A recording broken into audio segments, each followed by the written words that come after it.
Consider this video an ode to resistance, right? This is a celebration of salmon swimming upstream. Right? Most of us don't like resistance. We don't like pushback. We don't like obstacles in our way.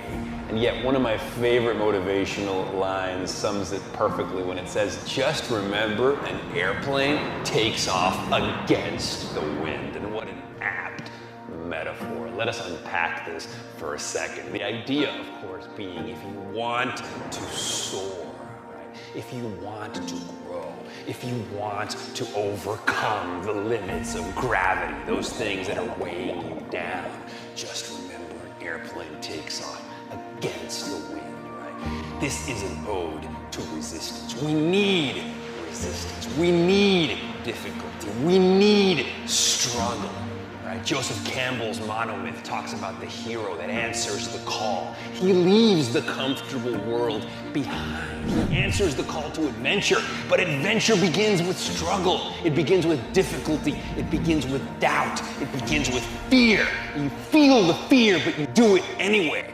You move against the wind. You move against resistance, right? You embrace the pushback, right? It's not how many times you give punches, it's how many times you get punched and get back up. But you guys get the point, right? Creatives struggle with this all the time. We long for effortless effort. We want to always be in flow. We want everything to always work out, to always emerge. We want to wake up and feel inspired. We want to be in the zone all the time. And then that gnawing anxiety, that fear, that crippling terror of failure, terror of boredom, terror of some kind of hurdle, which means my creativity cannot surpass this, and so everything is over. I can never feel good again. That sense of nodding resignation, fire in the belly, that faint disquiet that occasionally makes us feel like we just can't do it anymore. Like we're done. Like we've peaked. Like we will be undone because what lies before us is too difficult. It's too fucking overwhelming. I just can't deal. We think to ourselves, and we want to quit.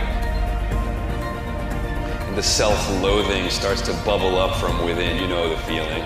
I'm not good enough. I suck. I'm worthless. It's the beginning of despair.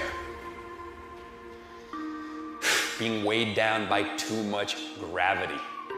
The weight of the world upon your shoulders and you thinking you deserve it. This is the depressive psychosis. How do we crawl out of this pit?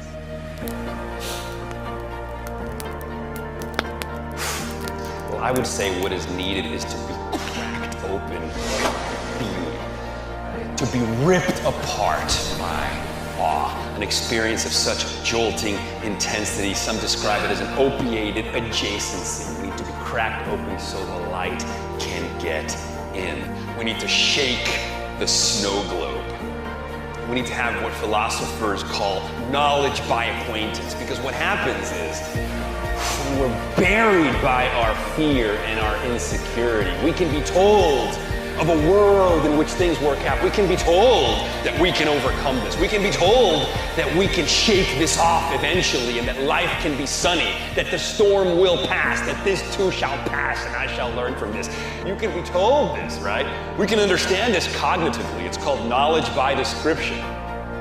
That won't heal us from our suffering. What is needed is knowledge by acquaintance.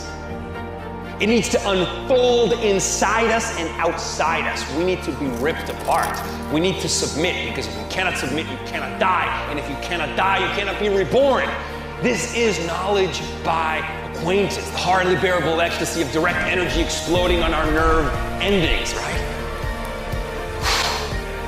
And when the self falls away, we become like Blake. We see the world in a grain of sand. We see heaven in a wild flower. We hold infinity in the palms of our hands. We hold eternity in an hour. We become mad to live, mad to talk, mad to be saved. We become desirous of everything at the same time. We never yawn or say a commonplace thing. We burn, burn, burn like yellow Roman candles exploding like spiders across the stars.